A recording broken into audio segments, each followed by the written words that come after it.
कोई है?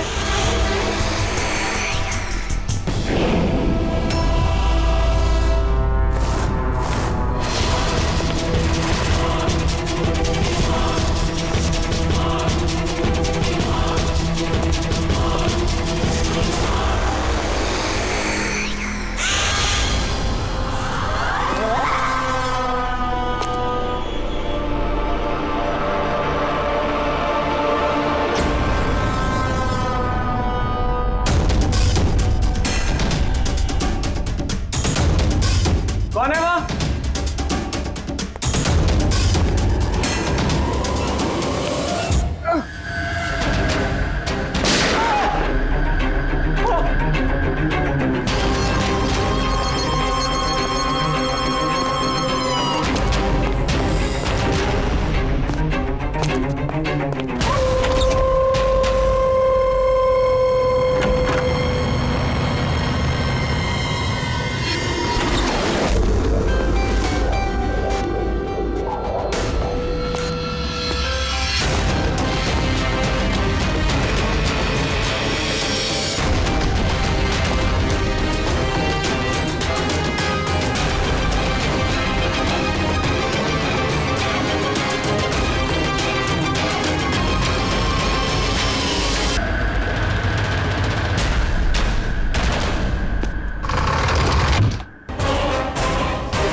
ये बॉडी सबसे पहले किसने देखी थी? सर मैंने देखी थी। आज सुबह जब 9 बजे मैंने ऑफिस खोला तो देखा टोनी सर की लाश पड़ी है। तभी मैंने आपको फ़ोन किया। आप सर मैं रीटा, टोनी सर की सेक्रेटरी। ये टोनी इस कंपनी के अकेले मालिक थे या आप कोई और भी पार्टनर था? नहीं सर, अकेले ही मालिक थे टोनी सर। तो इनके बाद नेक्स्ट सीनियर ऑफिसर कौन है कंपनी का? Sir Rohit sir. रोहित? जी सर, मैं ही इस कंपनी का सीईओ हूँ। किस चीज़ की कंपनी है ये? सर हम टॉक्स और सिक्योरिटीज में डील करते हैं। सर इनकी बेल्ट और जूते देखिए सर। इतने बड़ी कंपनी के सीईओ ये पहन के आएंगे ऑफिस? तो रोहित जी क्या चल रहा है आजकल शेयर का भाव? सर वो एक्चुअली सर आज मेरी नींद जरा देर से खुली थी तो मैं अखबार या इंटरनेट पर चेक नहीं कर पाया। अच्छा, तो आपकी कंपनी का कौन सा अच्छा स्टॉक है जो बढ़िया परफॉर्म कर रहा हो, उसके बारे में कुछ बताइए। क्या नाम है उसका? सर वो याद नहीं आ रहा सर। तो आप लोग बताइए स्टॉक के बारे में, एक भी स्टॉक का नाम बताइए आप लोग।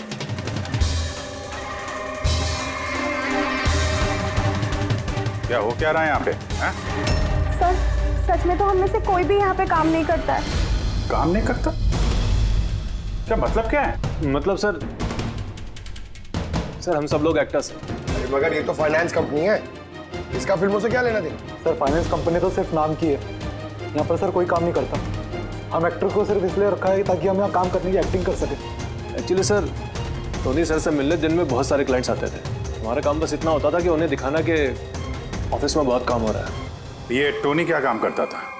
किस चीज़ की मीटिंग होती थी यहाँ पे? सर उनकी जो भी मीटिंग्स होती थी वो उनके केबिन के अंदर होती थी। अब वो क्लाइंट्स के साथ क्या बातें करते थे वो हम में से किसी को नहीं पता सर। और कब से चल रहा है ये सब?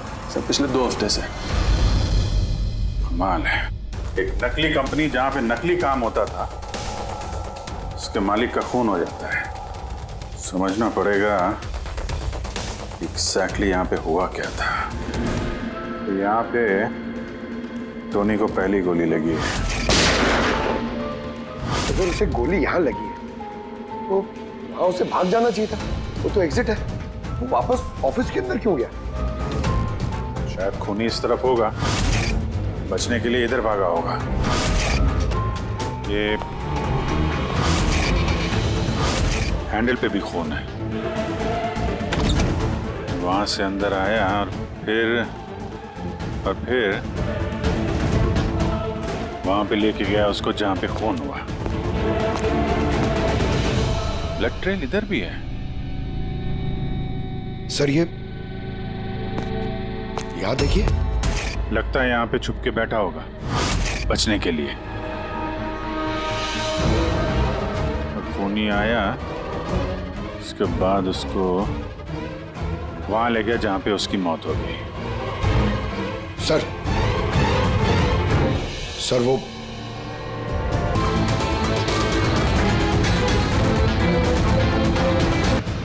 खून तो वहां है, तो इसका मतलब खून यहाँ पे है, तो शायद ये बॉटल यहीं होगी। यहाँ पे छुपा होगा तो बॉटल हाथ में ली होगी बचने के लिए। यहाँ वहां जाते समय गिर गई। यहाँ पे भी खून। वहां से आया तो इस पे हाथ लगा और यहाँ पे क्या कर रहा था?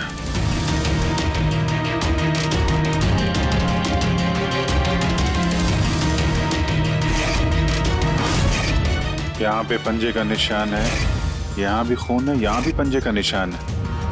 कुछ पकड़ रहा था या फिर? अरे क्या? ठीक हो? हाँ सर। गन छुपा के रखी है अंदर। शायद इसी को ढूंढने आया होगा, लेकिन इसके पहले गन तक पहुंचता खून ही पहुंच गया इसके। मगर सर ये ऑफिस में उसने गन क्यों छुपा के रखी? ऑब्वियसली उसकी जान को खतरा होगा। इतना गड़बड़ घोटाला करके रखा हुआ था यहाँ पे। एक्टर्स लोगों को हायर करके रखा था। पता नहीं कितने दुश्मन होंगे इसके। ये डायरी भी।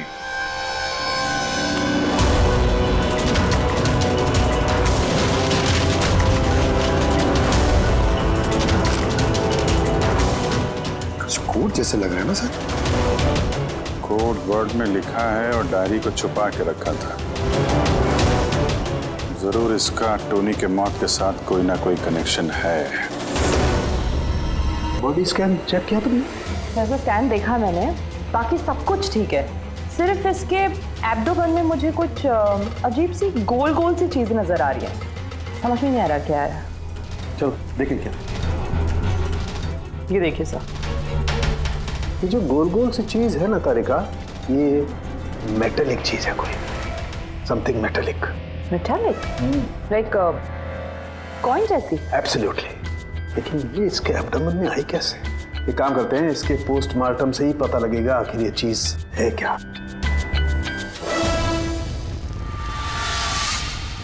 यस के टोनी के पेट में से ये 5 सिक्के निकले। बॉस, मैंने इन सिक्कों के बारे में पता लगाया। ये सिक्के किसी भी देश की ऑफिशियल करेंसी नहीं है। मगर सर कोई अपनी मर्जी से ये सिक्के क्यों खाएगा? शायद खूनी ने टॉर्चर करने के इरादे से टोनी को मजबूर किया होगा ये सिक्के निकलने के लिए। कोई ना कोई कनेक्शन तो है इस सिक्कों का इस केस के साथ। ये जो टोनी के नकली एम्प्लॉइज हैं, इनसे पूछते हैं। तो बताइए, आप में से किसने ये कॉइन्स देखे टोनी के पास? नहीं सर, किसी ने नहीं। तो याद कीजिए, जोर डालिए अपने दिमाग पर, बताइए। टोनी का फोन किसने किया? आप दोनों कौन? मैं दीनानाथ और ये शेखर। मैंने यहाँ फोन किया था। ऑफिस जाकर पता चला कि टोनी का खून हो गया। आप लोग कैसे जानते हैं टोनी को? मैं उससे सेट कॉइन्स खरीदता था। Set coins? जी। ये है क्या एग्जैक्टली? सेटकॉइन एक ऑनलाइन करेंसी है। इसका व्यापार ऑनलाइन यानी इंटरनेट पे होता है। जैसे गोल्ड में और शेयर मार्केट में लोग इन्वेस्ट करते हैं, वैसे इसमें भी करते हैं। बस अंतर यह है कि ये फिजिकल फॉर्म में नहीं होता, गोल्ड कॉइन की तरह, है ना? नहीं सर, होता है ना, जैसे गोल्ड कॉइन होता है ना, वैसे ये कॉइन भी बाजार में मिलता है। टोनी उन चुनिंदा लोगों में से था जो इनका व्यापार करता था। एक मिनट दीनानाथ जी, क्या ऐसी कॉइन्स आपने खरीदी थी टोनी से? हाँ सर, मैंने ऐसे ही 10 कॉइन्स खरीदे थे और एक कॉइन की कीमत 3 लाख रुपए थी। ये देखिए। माय गॉड, ये तो ठीक वैसे ही है सर। सर, आप लोगों को तो अंदाजा भी नहीं होगा कि ये कॉइन्स खरीद के कितने लोग करोड़पति बन चुके हैं। इनकी कीमत भी दुगनी हो चुकी है। मैं तो और भी खरीदना चाहता था, शेखर को बुलाया था ताकि ये भी इन्वेस्ट करे। दीनानाथ जी, आपके साथ धोखा हुआ है। जी हाँ, ये जो सेट कॉइन्स है ना, ये इंटरनेट करेंसी, ये सोने के सिक्कों की तरह बाजार में नहीं मिलती। आपके साथ झूठ बोला टोनी ने। मेरे सारे पैसे डूब गए, इन कॉइन्स की कोई कीमत नहीं रही। दीनानाथ जी, इस टोनी की जैसे 420 दुनिया में बहुत है जो खुद के फायदे के लिए आप जैसे लोगों को फंसाते हैं। काश अपने पैसे इन्वेस्ट करने से पहले आपने थोड़ी जांच पड़ताल की होती। अच्छा हुआ मैंने पैसे इन्वेस्ट किए, वरना मैं भी लूट जाता। अब मेरी बेटी की शादी कैसे होगी? मैंने अपनी सारी जमा पूंजी इसमें लगा दी, अपने प्रोविडेंट फंड्स के पैसे भी। सर, लगता है टोनी ने जानबूझ के थोड़े ज़्यादा उम्र वालों को ही अपना निशाना बनाया है। उन्हें टेक्नोलॉजी और इंटरनेट के बारे में ज़्यादा जानकारी होती नहीं है। हाँ सर।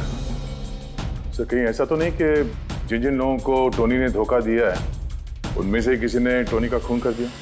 हो सकता है दया, बिल्कुल हो सकता है। टोनी के इस खूनी तक पहुंचने के लिए हमें पहले ये पता लगाना चाहिए कि टोनी ने कितने सारे लोगों को ये सेट कॉइन्स को लेकर फंसाया है। और फिर ये भी जानना बहुत जरूरी है कि टोनी के पेट में ये सेट कॉइन्स गए कैसे। सर, मैंने इस टोनी का पूरा इतिहास चेक किया। उसके पास कई नकली आईडी कार्ड्स थे, उस पर अलग अलग एड्रेसेस, अलग अलग फ़ोन नंबर्स। सर, हमें तो ये भी नहीं पता है कि टोनी उसका असली नाम है भी या नहीं। और फिलहाल तो हमें यह भी नहीं पता सर कि ये सारे जुर्म उसने अकेले किए हैं या कोई पार्टनर भी है उसका। यानी जो कोड क्रैक हो जाए ना, वो कोड जो टोनी के ऑफिस वाले डायरी में मिला था, बहुत सारे सवालों का जवाब मिल जाएगा। सर, एक कोड क्रैक करने वाले एक्सपर्ट को हमने कांटेक्ट किया है, शायद बहुत जल्दी इसका हल निकाल लेगी वो। और ये जो टोनी का सारा ऑफिस स्टाफ आया था, ये जो एक्टर्स उसके ऑफिस में काम करते, उनको कैसे पता चला इस टोनी के बारे में? सर, एक अशोक नाम का कास्टिंग डायरेक्टर है, उसी ने ये सारे एक्टर्स भेजे थे टोनी के ऑफिस में। बस तो मिल लो इस अशोक से, मिल लो। सर, कॉमेडी, रोमांस, हर इमोशन एकदम कूट कूट कर भरा है उसमें। क्या नहीं चलेगा? अच्छा ठीक है सर, मुझे थोड़ा टाइम दीजिए, मैं भी भेजता हूँ। ठीक है सर, ठीक है। अरे अशोक जी, मेरी फोटो भेज दीजिए ना। एक्शन, कॉमेडी, रोमांस, सब में नंबर 1 हूं मैं। देखो भाई, तुम हीरो तो बन नहीं सकते, एक कॉमेडियन का रोल है, करोगे? कॉमेडी? और हाँ, तुम्हारे चेहरे में मुझे एक कशिश दिखती है। एक आर्ट फिल्म के लिए मेरी बात चल रही है, तुम एक काम करो, एक ऑडिशन दे दो उसके लिए। अच्छा, क्या रोल क्या है? रोल एक पुलिस वाले का है। अरे ये तो मेरे बाएं हाथ का खेल है। पुलिस वाले का रोल करने का तो बड़ा एक्सपीरियंस है मुझे। एक्सपीरियंस है पुलिस वाले के रोल का? अरे रोज ही पुलिस वाले का रोल करते हैं। आप ये देखिए, ये सीआईडी असली है क्या? असली है, और जिस जेल में तुझे लेके जाएंगे ना, वो भी असली है। जेल? अब बजी दिमाग की घंटी। नहीं, कौन है ये? कौन है ये? हा? इसको एक्टर सप्लाई किए थे ना तूने, ऑफिस में काम करने की एक्टिंग करने के लिए, भूल गया तू? सर, आपको जरूर कोई गलतफहमी हुई है। देख, सीआईडी के सामने एक्टिंग करेगा ना तो बहुत भारी पड़ेगा तुझे। यही 11 एक्टर भेजे थे ना तुमने टोनी के पास? हाँ, याद आया, भेजा था मैंने। लेकिन सर, काम करने की एक्टिंग के लिए नहीं भेजे थे, बल्कि टोनी ने मुझसे ये कहा था कि वो एक शॉर्ट फिल्म बना रहा है और उसको कुछ स्ट्रगलिंग एक्टर चाहिए। जो एक्टर तूने भेजे थे ना, उसका इस्तेमाल करके उसने बहुत बड़े घपले किए हैं। सर, ये बात मुझे कैसे पता चलेगी? सर, पूरे 12 में से किसी भी एक्टर ने मुझे ये बात नहीं बताई सर। 12? सर उसकी ऑफिस में तो 11 लोग थे, ये 12वां कहां से आ गया? अच्छा, वो जो एक्टर भेजे थे उनकी लिस्ट दिखाना जरा। जी सर।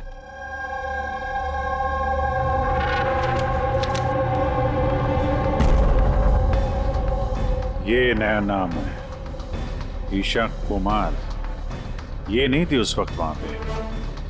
ये कहाँ गायब हो गई? सर इस केस में सवाल ज्यादा है, जवाब कम है, और वो कोड भी क्रैक नहीं हुआ अभी तक। सर रीना जी, आपने हमें यहाँ टोनी के घर पे क्यों बुलाया?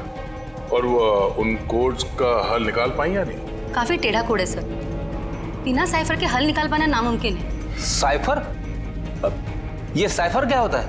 साइफर कोई ऐसी किताब या डायरी होती है जिनके अंदर इन खुफिया कोड्स का राज छुपा होता है। फ्रेडी, जैसे अंडरवर्ल्ड की दुनिया में ये चीजों के नाम को कोड्स में इस्तेमाल करते हैं। जैसे गन है, उसे घोड़ा कहते हैं, और कौवा मतलब मोबाइल। तो ये सारे कोड्स एक साइफर में होते हैं। अगर ये साइफर मिल जाए तो सारे सवालों के जवाब मिल जाएंगे। सर मुझे लगता है ये टोनी इस साइफर को ऐसी जगह रखता होगा जहाँ से उसे वो आसानी से देख सकता हो या पढ़ सकता हो। लेकिन सर उसका ऑफिस तो अच्छी तरह से चेक किया था, वहां पर तो कुछ भी नहीं मिला। तो हो सकता है टोनी के घर पे मिल जाए। ये देखिए सर, बड़ा अजीब सा निशान है इस पेपर पर। शायद ये निशान इस कोड का कोई अहम हिस्सा है। तो इस निशान का राज यहीं कहीं होना चाहिए। घर का एक कोना चेक करते हैं।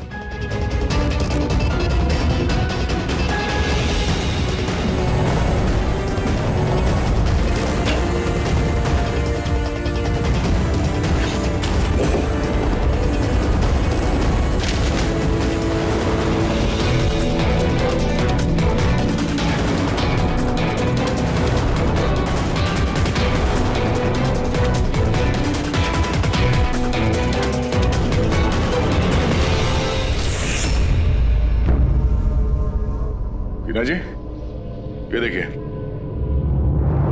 इस किताब में भी ठीक वैसा ही निशान है।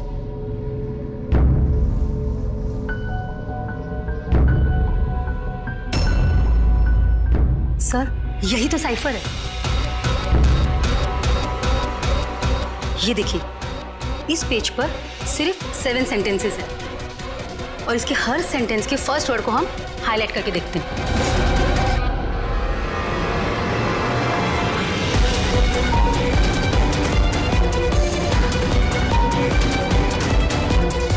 ये सीजर का क्या होता है? जूलियस सीजर का नाम तो सुना होगा ना? हाँ। लगता है उसके जमाने का कोई पुराना कोड है। तो यहाँ ये सीजर के आगे जी भी तो है। यही तो मालूम करना है कि कौन से सीजर साइफर का इस्तेमाल हुआ है। मान लो ए अगर जी है और बी अगर एच है तो ए टू जेड कुछ इस तरह दिखेगा। ये देखिए,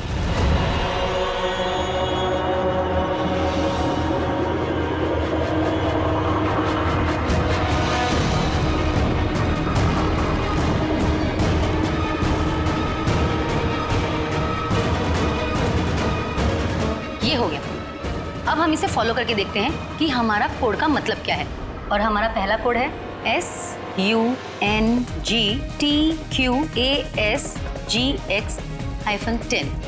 अब हम इसे मैच करके देखते हैं। SMUONHAN।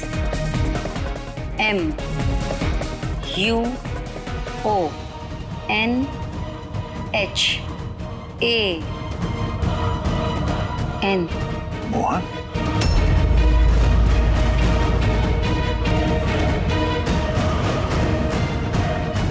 आपके पहले कोड का मतलब है मोहन कुमार 10। सर इस मोहन कुमार नाम का तो कोई आदमी है ही नहीं इस केस में। अगर है ना तो ढूंढना पड़ेगा। ये बाकी के सारे जो कोड हैं उनको भी डिकोड करते हैं। प्लीज कुणाल, तुम समझने की कोशिश करो। मैं पंकज से बहुत प्यार करती हूँ। प्लीज तुम मेरे और पंकज के बीच कभी मत आना। सच? तुम मुझसे इतना प्यार करती हो? Cut cut cut. कौन हो आप लोग? बीच में आगे पूरा शॉट खराब कर दिए। एक मिनट।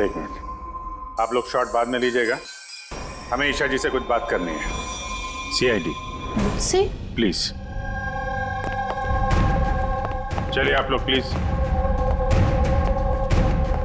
ये फोटोग्राफ देखिए। क्या? मगर कैसे?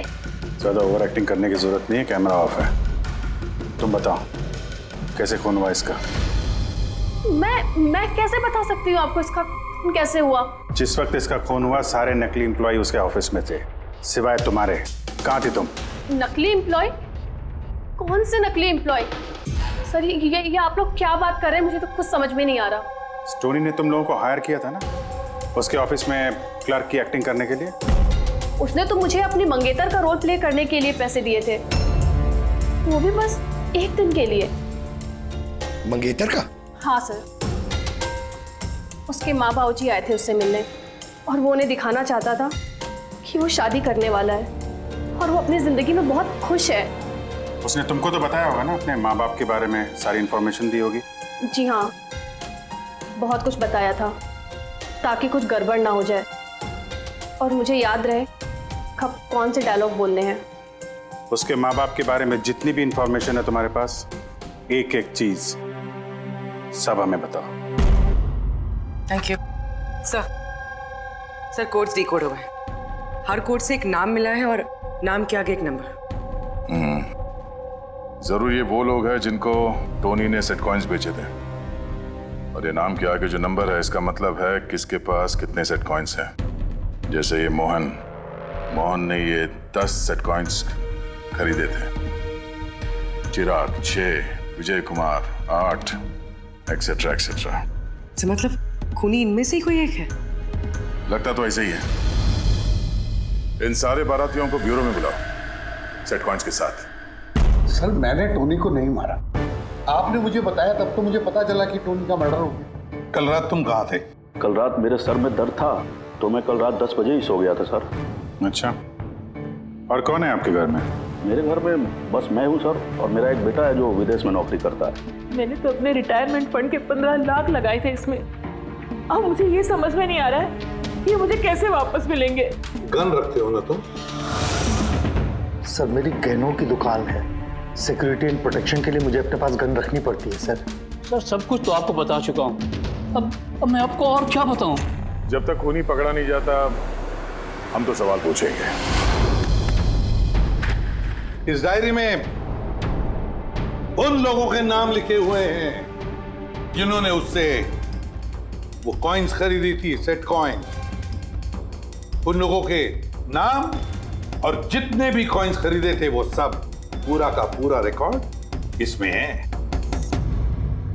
और इसमें जो जानकारी है उससे हम ये पता लगाएंगे कि आखिर आप लोगों में से वो खूनी कौन है। किसने कितने कॉइन खरीदे, इससे ये कैसे पता चलेगा खूनी कौन है? आसान है। खूनी ने अपने कुछ सिक्के गुस्से में आकर टोनी को निगलवा दिए। अब इस बही खाते के हिसाब से जिसके पास भी कम सिक्के निकलेंगे वही हमारा खूनी है। चलिए आप सब लोग अपने अपने सेट कॉइन्स के सिक्के गिनती करवाइए।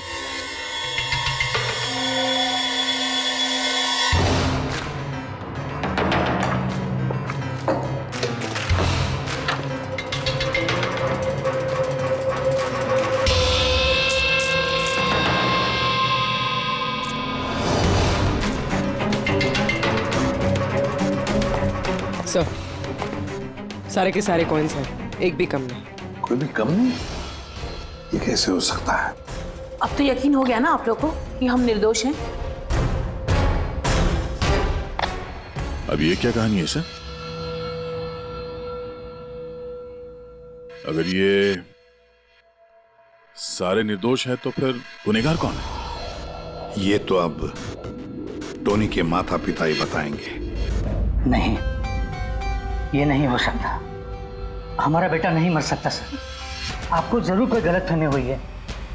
हमारा बेटा तो अपने ईमान का इतना पक्का था कि वो किसी का 1 रुपया भी ना ले, और आप कह रहे हो उसने लोगों को ठगाया। मैं जानता हूं ये किसी भी माँ बाप के लिए सुनना आसान नहीं है, पर क्या टोनी की किसी के साथ कोई दुश्मनी थी?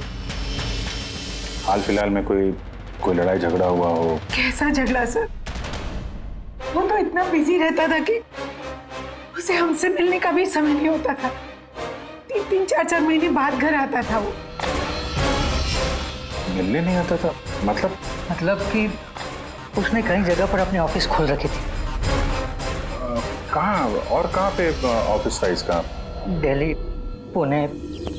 जिस शहर में ये टोनी रहा है, कुछ ना कुछ घपला तो जरूर किया होगा उसने। कुंडली निकालो इसके पिछली जिंदगी की। सर, सर दिल्ली और पुणे के police officers video conference call पे। गुड।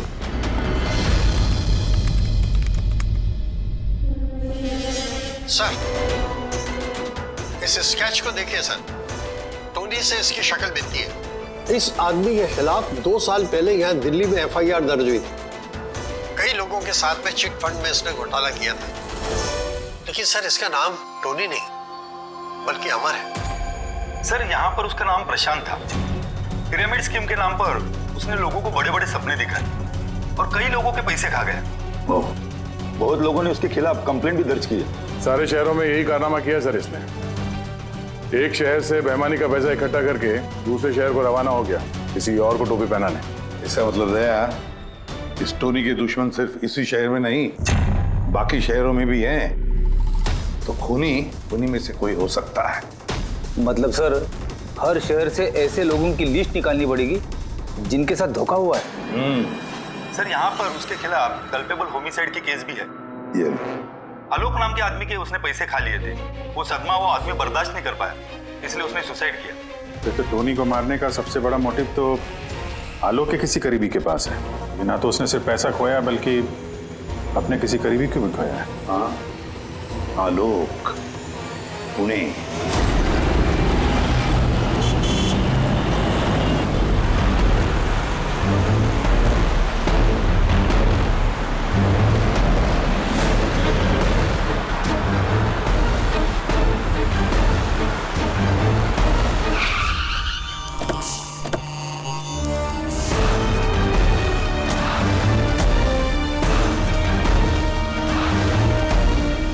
लगता है आलोक की बीवी सरिता घर पे नहीं है सर। हाँ, गया। आज सुबह से नहीं है। आज का पेपर और दूध। पंकज सर, जाके जरा पड़ोसियों से पूछताछ करो। Excuse me. जी, मैं ऑफिसर पंकज हूँ, CID मुंबई से। हेलो सर, मैं पूनम। हेलो, ये सरिता यहाँ रहती हैं? ये हाँ, कहीं हाँ। गई हुई है बाहर, आपको पता है?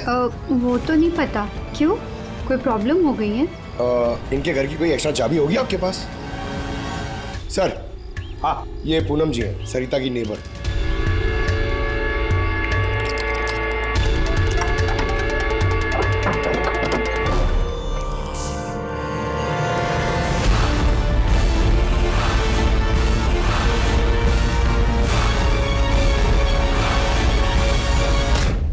जिस तरह से घर के अंदर ये सामान बिखरा पड़ा है, ऐसा लगता है कि कल रात यहाँ पे कुछ हुआ था।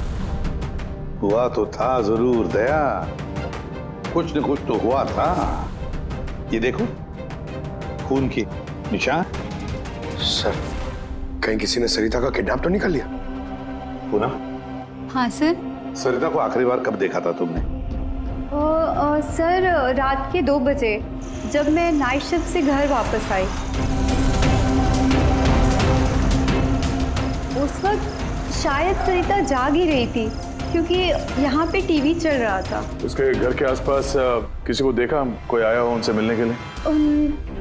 कुछ और तो नहीं, पर हाँ, एक वाइट कलर की वैन थी जो घर के बाहर खड़ी थी, पर सुबह वो वहाँ नहीं थी। तो उस वैन को पहले भी कभी देखा था यहाँ आसपास? नहीं, कभी नहीं। अच्छा, उसका नंबर याद है, नोट किया था? नंबर तो नहीं नोट किया, मैंने ध्यान नहीं दिया। अच्छा, तुमने कुछ शोर शराबा या झगड़ा वगैरह सुना उस वक्त? हाँ, आवाजें तो आ रही थी जोर जोर से, पर मुझे लगा कि शायद सरिता जाग रही है, टीवी देख रही है, तो मैंने उतना ध्यान नहीं दिया। अच्छा पूनम, ये जो तुमने लड़ाई झगड़े की आवाजें सुनी, कितने बजे थे? यही करीब 3 बज रहे होंगे। 3 बजे? तो सरिता का किडनैपिंग 3 बजे हुआ था। तो डेफिनेटली ये सरिता का किडनैपिंग और टोनी का मर्डर, इन दोनों का आपस में कोई ना कोई कनेक्शन है सर।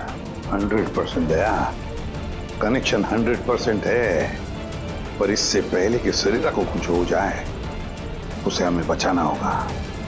और पंकज सर, ये व्हाइट वैन, सफेद वैन जो पूनम ने अभी अभी बताया, उस वैन की पूरी इंफॉर्मेशन चाहिए हमें, पूरी की पूरी इंफॉर्मेशन।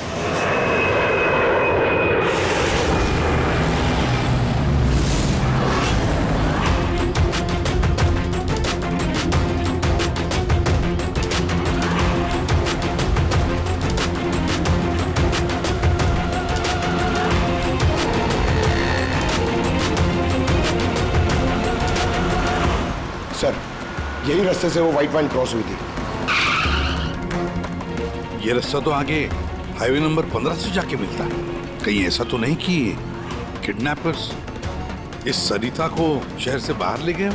सर नहीं सर, क्योंकि वो आगे जो टोल नाका है उसमें गाड़ी क्रॉस नहीं हुई है। तो फिर जरूर किडनैपर्स ने सरिता को टोल नाका और सिग्नल के बीच में कहीं छुपा के रखा है। तो सर, इस सिग्नल और टोल के बीच में कोई तो रास्ता होगा जो अंदर जाता है, और शायद किडनैपर्स का अड्डा वहीं कहीं आसपास होगा। हाँ, चलो देखते हैं कोई रास्ता है क्या।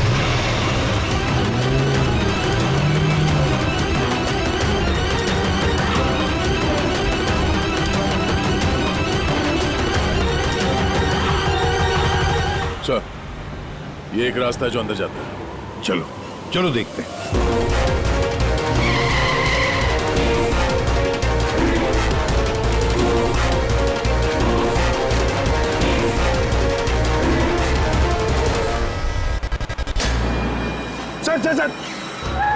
सर वो पीछे।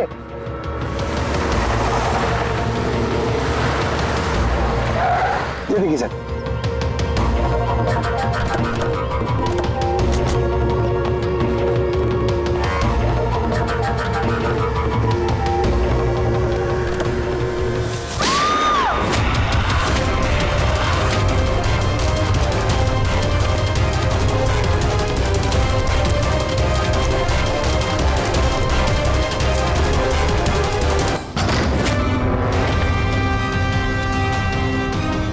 My God.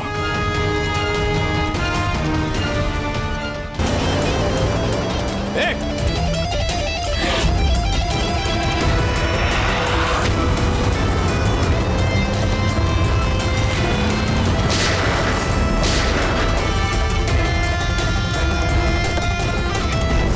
सर, एम्बुलेंस आ रही है। सरिता, ये बताओ किसने किया ये सब? उसने मेरी आंखों में पट्टी बांध रखी थी, इसलिए उसका चेहरा भी नहीं देख पाई मैं। नहीं सर, निकल गया।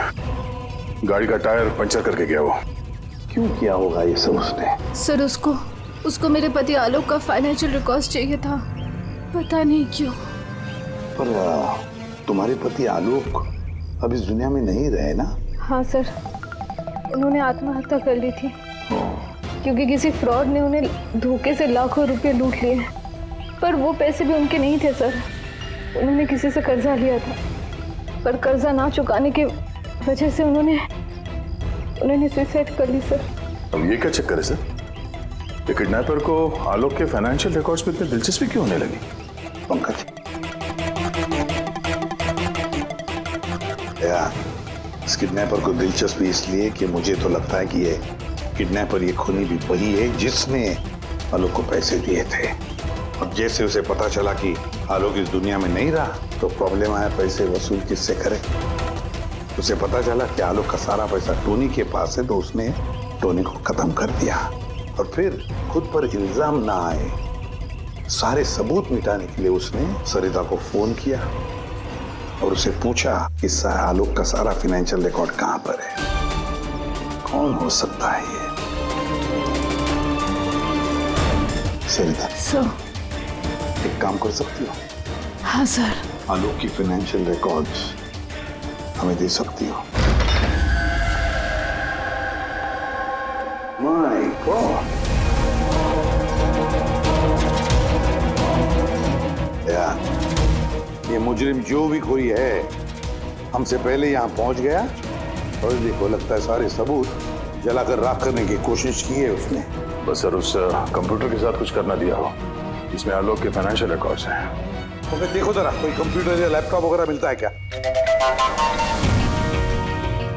सर, हाँ लैपटॉप मिल गया। वंडरफुल। सर, आलोक फाइनेंशियल फाइल। गुड। अब इसकी फाइल ओपन करने की कोशिश करो। जरूर उसमें उसके कर्जदारों की लिस्ट मिलेगी हमें। खुल गया सर। इससे तो कई सारे लोगों से कर्जा लिया है सर, और सबसे ज्यादा कर्जा दिया है इस शेखर ने। शेखर? कहीं वही शेखर तो नहीं जो दीनानाथ के साथ हमसे मिलने आया था? मैं दीनानाथ, ये शेखर। हाँ सर, वही है। तो विद्या, इस शेखर का पिंजरे में जाने का वक्त आ गया। वो सफेद वैन तो मिल गई सर, पर शेखर का अभी तक कुछ पता नहीं चल पाया। सर, शेखर भले ही खून करके भाग गया हो, लेकिन ज्यादा दूर नहीं जा पाएगा। फिर भी कुछ ना कुछ तो गड़बड़ जरूर है इस केस में। पता नहीं क्यों, लेकिन सही नहीं लग रहा है मुझे।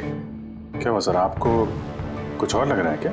अब जिस तरह सोचो, ये सरिता का किडनैप होना, उसके बाद में हमें बड़े आसानी से वो सफेद वैन मिलना, लावारिस पड़ी हुई, उसके बाद में आलोक की फाइनेंशियल रिकॉर्ड जिसमें शेखर का भी नाम है, वो भी बड़े आसानी से मिले हमें। हाँ सर, फाइनेंशियल रिकॉर्ड लैपटॉप के डेस्कटॉप पे था। यही तो मैं कह रहा हूँ दया, गड़बड़ है।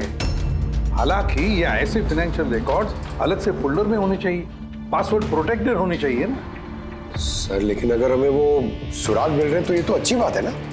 नहीं पंकज, हमें सुराग मिल नहीं रहे हैं, सुराग हमें दिए जा रहे हैं एक के बाद एक, एक के बाद एक। इसीलिए तो मैं कह रहा हूँ ना, गड़बड़ है, कुछ ना कुछ तो गड़बड़ जरूर है। हमें गुमराह करने की कोशिश हो रही है। टोनी के बारे में आपको जो कुछ भी याद है, जरा डिटेल में बताइए।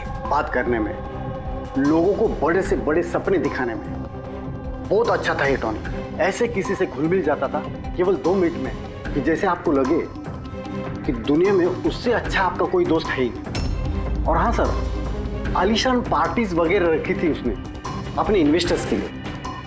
उन पार्टीज की तस्वीरें हैं आपके पास? सर, हाँ सर, पूर्वी ने ये फोटो भेजी है, सस्पेक्ट के घर से मिली है। अच्छा, तो ये है वो इस पूरे खेल के पीछे। मतलब शेखर भी इसी के कब्जे में होगा सर? इसका फोन ट्रैक करो। शेखर की जान को खतरा है, शेखर को बचाना होगा।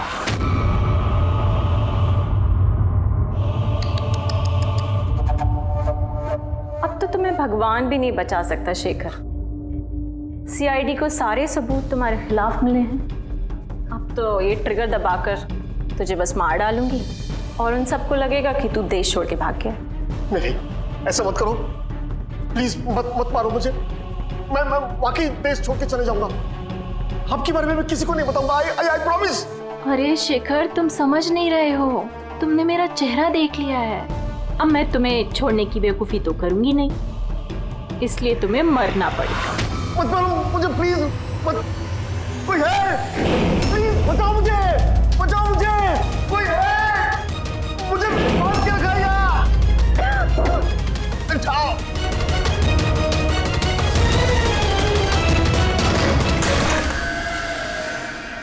उठ, उठ।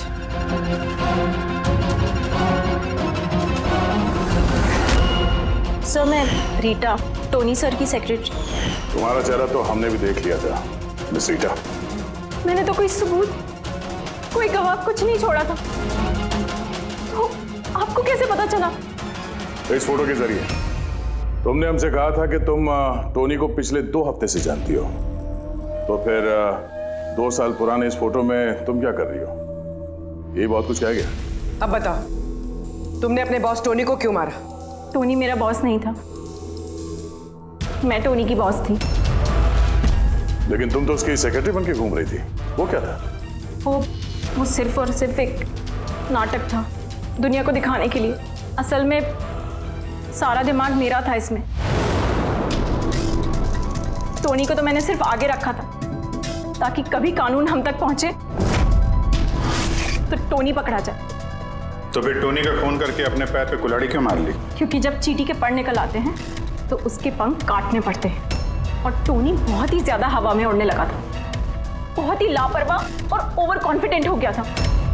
उसने दीनानाथ के साथ सेल्फी खींच के सोशल मीडिया पे डाल दी वो फोटो। तो तुम्हें डर लगा कि अगर वो फोटो सोशल मीडिया में चला गया तो जिन जिन शहरों में उसने 420 की है वहां कोई ना कोई उसे पहचान लेगा। हाँ। और उसके पेट में जो सिक्के थे वो वो सिक्के मैंने ही उसे निकलवाए थे, ताकि आप लोगों को लगे कि खून किसी ऐसे आदमी ने किया है जिसके साथ टोनी ने बेईमानी की है। और इसलिए तुमने सारे सबूत शेखर के खिलाफ कर दिए ताकि हम उसे अपराधी समझें। न जाने कितनी जिंदगियों के साथ खेला है तुमने। देश भर में न सिर्फ लोगों के पैसे चुराए बल्कि उनकी खुशियां, सपने सब छीन लिए। कड़ी से कड़ी सजा मिलेगी तुम्हें इस जुर्म के लिए।